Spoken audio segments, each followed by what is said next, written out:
Hi, so this is day 62 of my weight loss journey. The sole purpose, well, not the sole purpose, but the main purpose was to take back my health and not develop diabetes and lower my blood sugar, my blood pressure, and my cholesterol, which I managed to do in 30 days. Amazing, despite only losing 7 pounds. So I'm really happy about that. I think that because of the faucet situation, have just gotten back into kind of bad food habits. And that was really reflected in today. But I'm not going to get on this video and say I did terrible today. It's a disgrace. It's terrible because I'm doing the best I can. And I think with those hard, fast rules, no sugar, no gluten, I'm going to give myself a little leeway while I work on the problem, because if you're too hard on yourself, it's just too discouraging. I have learned that the hard way. At 52 years of age, after 20 years of what I thought was very hard work to lose weight and not losing anything, like being 100 pounds overweight the whole 20 years, has really taught me something. That setting myself up, I am never going to eat junk food again. I am never going to eat this again. I am never going to eat that again. It's just, it's a recipe for failure because it's just hard to not eat the foods that you're accustomed to eating at all, ever. So, that is just not the way to go. And so I have decided, of course, are there going to be some guidelines that are hard and fast? Yes. I'm not going to eat sugar and gluten because there are so many acceptable substitutes. Now, to say that I will never eat a slice of bread again ever is not realistic because I'm going to have gluten-free bread, and I have been having it, and it's not too bad. It's definitely edible. I had a taste for a peanut butter and jelly sandwich one day. It was pretty extreme. And so I went and bought some gluten-free bread, and I bought some non-sweetened fruit preserves that were just, I mean, it's still concentrated fruit juice. It's still high in carbs, but it didn't have added sugar. It's not as sweet as the other things. It definitely wasn't jam, which is just kind of fruit juice thickened up with lots of sugar. So at least it was fruit preserves, had a lot of whole fruit in it.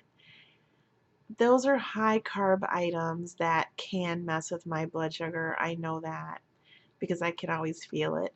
So I eat them in extreme moderation.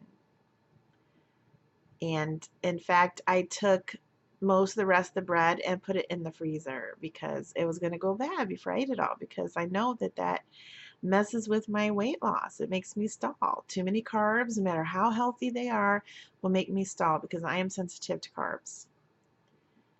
And it doesn't mean that I go in the opposite direction. I've done the Atkins and did not feel very good on it. I will never go for the unlimited fats and unlimited meat and unlimited dairy. I just don't think that's healthy. Moderation in all things. That's from the Bible. Not to get all lectury on people, but it's true. I do follow the Bible, and it has a lot of good common sense advice. That's what I have found. I mean, you can't go wrong taking its common sense advice for living, and that's one thing. Moderation in all things. So I keep that in mind. Moderation in artificially sweetened diet products, moderation in gluten substitutes, moderation in meats, moderations in dairy.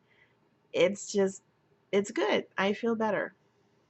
So, having said all that, I wish that I would have myself exercised a bit more moderation in the kind of junky types of food I ate today. I was mentioning the other day about getting some really expensive, I can't believe how much they cost, nitrate-free hot dogs for the cookout that we had. And it was like more than $1 a hot dog. It was like seven something. Well, wait, I think there were eight in there. So yeah, it's about $1 a hot dog. And you know that when you think about it, that's still pretty reasonable considering it's 100% whole beef and no fillers and no sugar and organic. It's good quality meat. And when you eat something like that, really one will fill you. And that's something that I need to talk about because it's something, again, that I learned through trial and error. When you eat real food, you just aren't as hungry as when you're eating like junky type of processed food because processed food has a lot of empty calories. Your body isn't getting the nutrients that it needs. So it keeps fueling your appetite, hoping that it will get more nutrients. I read that once and I didn't put much stock in it like years ago, but I found it to be true. If I eat one of those 100% whole beef, no filler, no sugar, nitrate-free hot dogs, really one is plenty. I mean, I'm like really feel really full. But when I used to eat the regular like junky type of hot dogs with sugar and nitrates and fillers and who knows what was in there, I don't even want to think about it. I would usually want to eat two. And I think that that's like pretty true. So I would encourage all of you to eat as high quality food as you can, and it doesn't have to necessarily be expensive, organic, nitrate free hot dogs. It could be tuna, it could be hard boiled eggs. I definitely am frugal, and those hot dogs, I buy them like twice a year because they're so high. They're so expensive, but it's like a little splurge because I don't like to eat really messy things at a cookout. I don't want to take chicken legs and try to deal with raw chicken meat and salmonella. When my daughter was little, this is just funny. I was explaining to her about how to be sanitary when dealing with chicken, that you wear rubber gloves and you use a specific plate and you wash up really well and you can't just rinse off the knife like when you're chopping vegetables. You've got to soak it in hot soapy water and things. And I told her because of salmonella. I think she was like maybe 5 or 6. I mean, she wasn't cutting anything. I was just training her as I was doing it. And my sister came to visit, and we were making a chicken dish. And I don't remember who it was, my mom or my sister, just kind of wasn't as sanitary with the knife as I was teaching her to be. They were going to do it later. I mean, they're very sanitary. They just didn't do it right away. So I explained that wrong. They're extremely sanitary. They're both chemists. And my daughter said, "You better be careful because you don't want Sam and Ella to visit for dinner." Because that's what I used to tell her. I'd say, "You know what? If we're not really clean with this, Sam and Ella is going to come for dinner." So she thought it was Sam and Ella. That's so funny. It's just a funny way that you can teach kids about food safety because it's important. It really is. I was talking to a friend of mine not too long ago, and they were saying that their wife used to yell at them because they didn't wash fruit when they got home from the grocery store without, they would eat it without washing it. And I was like really shocked because my mom, being the scientist, and she also has a degree in biology, I mean, she was very, very strict about that. We had to wash everything in hot, soapy water and rinse it. It couldn't just be rinsed off, it had to be washed in soap. But it taught me good habits. And I, to this day, have never had a foodborne illness that I gave myself because I'm really careful. I mean, I'm not like obsessive about it, I'm not OCD about it. I don't buy special cleaners and I don't let it soak for a certain amount of time. I just take a bowl, squirt a little drop of some natural, or I don't know if it's organic, but it's naturally sourced dishwashing liquid that's a little higher than the cheapo stuff I use on my dishes, but I'm using it on food. So I get it at Trader Joe. It's lavender. It smells so good. But I put a little drop in the bowl, then fill it with hot water, swish it around to mix the soap in, put the produce in there, shake the bowl around a little bit, like agitating a washing machine, dump it out, and then rinse it off with the sprayer. Very, very sanitary fruit and vegetables. It's very helpful to avoid foodborne illness. Not that I don't think that maybe I should be lecturing on that too much because I don't have scientist credentials, but it's just common sense. It really is because I told my friend that I'm like, oh man, don't let my mom see you doing that because you'll get a big lecture. And I was telling him about that because think about it, who knows who has been handling that stuff, really? I mean, like how do you know that a kid wasn't at the grocery store? The code is like, how kids are, and then, oh, mommy, this is pretty. Let's buy this. That's so gross when you think about it. You gotta wash everything. And people probably dropped it, sneezed on it, talking over it. And now I come across OCD, I think, obsessed with germs. I'm not. I just think that since I talk about food and eating all the time, it's good to mention that stuff. Just pass on what I've learned. I have the blessing of having a mom that knows a lot about microbes and bacteria and viruses. So I'm just passing on that information. So in case anyone finds it helpful.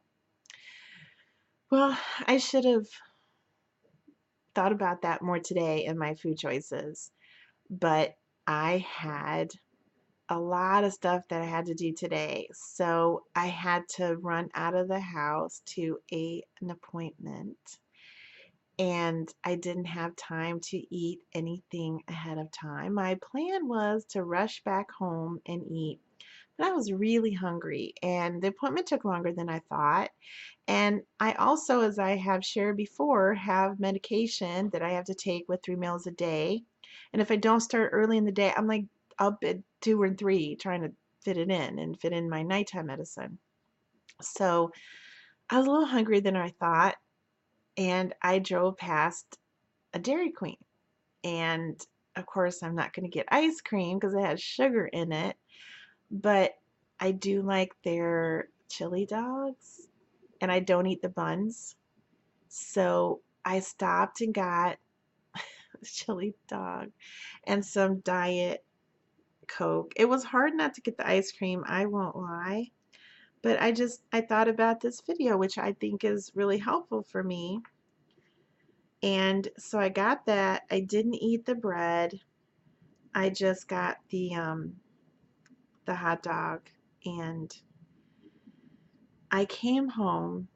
I ate that and then I felt a little bit better, and the diet drink, and I saved the fries for my daughter.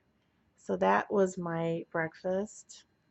It's the next morning. I was tired again last night, so it's, got to get that clear off of it.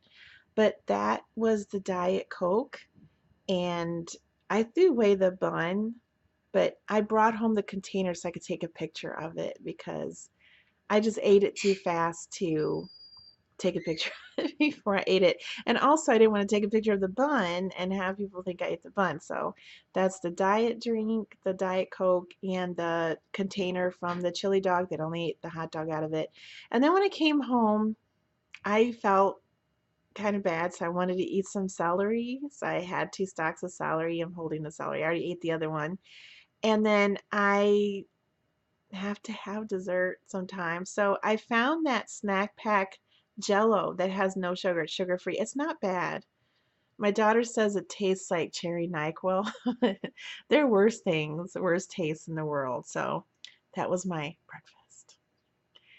And could I have made better choices? Yeah, but I'm very cautious of salads because a lot of the dressings are loaded with sugar.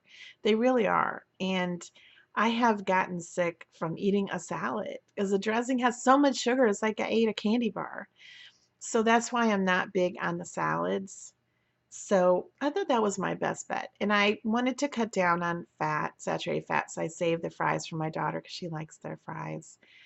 And it's like the kids' meal, so it was a small order of fries. So that wasn't too bad.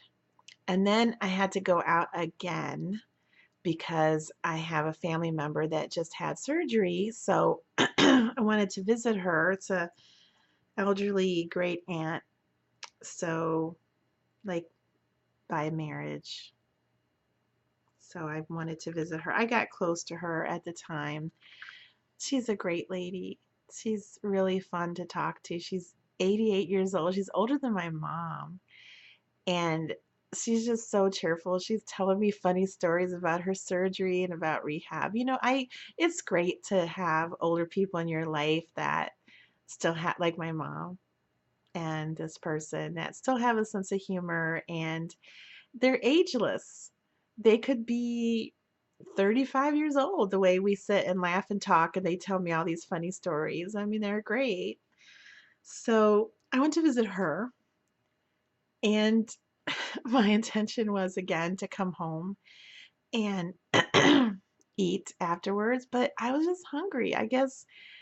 I think there's something to the theory that there's chemicals in processed food that stimulate the appetite, because I was a lot hungrier than I expected after a chili dog and the celery for fiber and the sugar-free jello. It surprised me, and it reminded me of how junk food, even without the bun and even diet coke, is just not good for you. I don't know what it is. It just stimulated my appetite. And I drove past a Burger King, which this is hilarious because, I bought those organic hot dogs and I'm eating the like junkiest, cheapest hot dogs in the world if you get them at fast food. Just keep that in mind. The quality of meat at fast food is atrocious. It's like the worst quality food in the world because they know you're going there not for food quality, for taste and convenience. That's why people go to fast food. And cost. Not that much though. It's mostly taste and convenience. So they put enough salt or chemicals or spices, whatever, to dress up the worst piece of meat.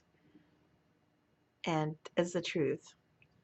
So I could definitely taste a drastic quality difference between my organic 100% beef hot dogs with no filler and no nitrates and no sugar. A drastic change in taste and texture to the Dairy Queen chili dogs. I probably shouldn't say brand names, but I mean, it must not have been that bad because I ate it. Nobody put a gun to my head to order the chili dog and eat it. But I'm just saying that, yes, I went there for convenience and taste and price, but I have to work on planning better. I have to work on not running out of here like a rocket in a hurry, running late to my appointment.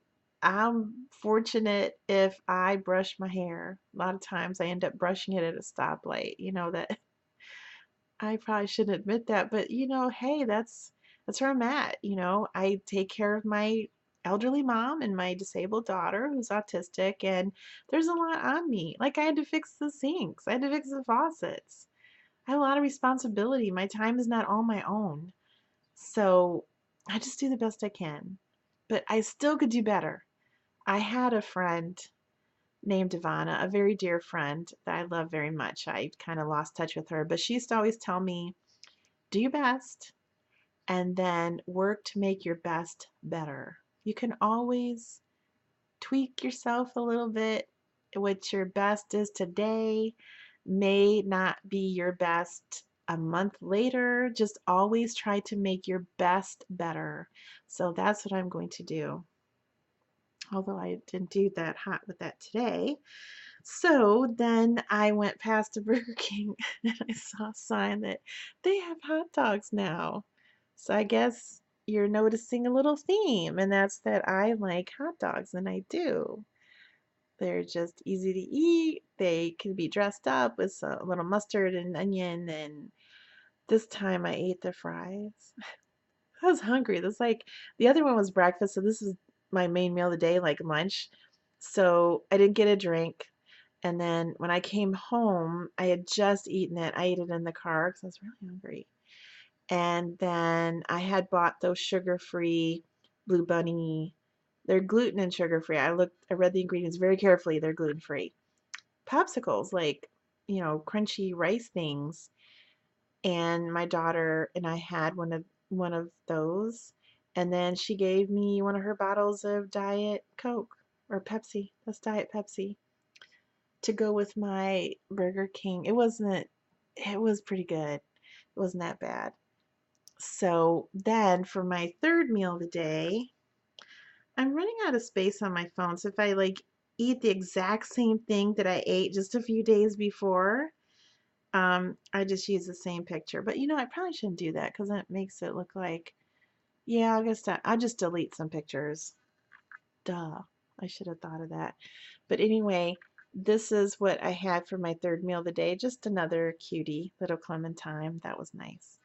So that's how today went. I hope your day went well, and I'll see you tomorrow. Okay, bye bye.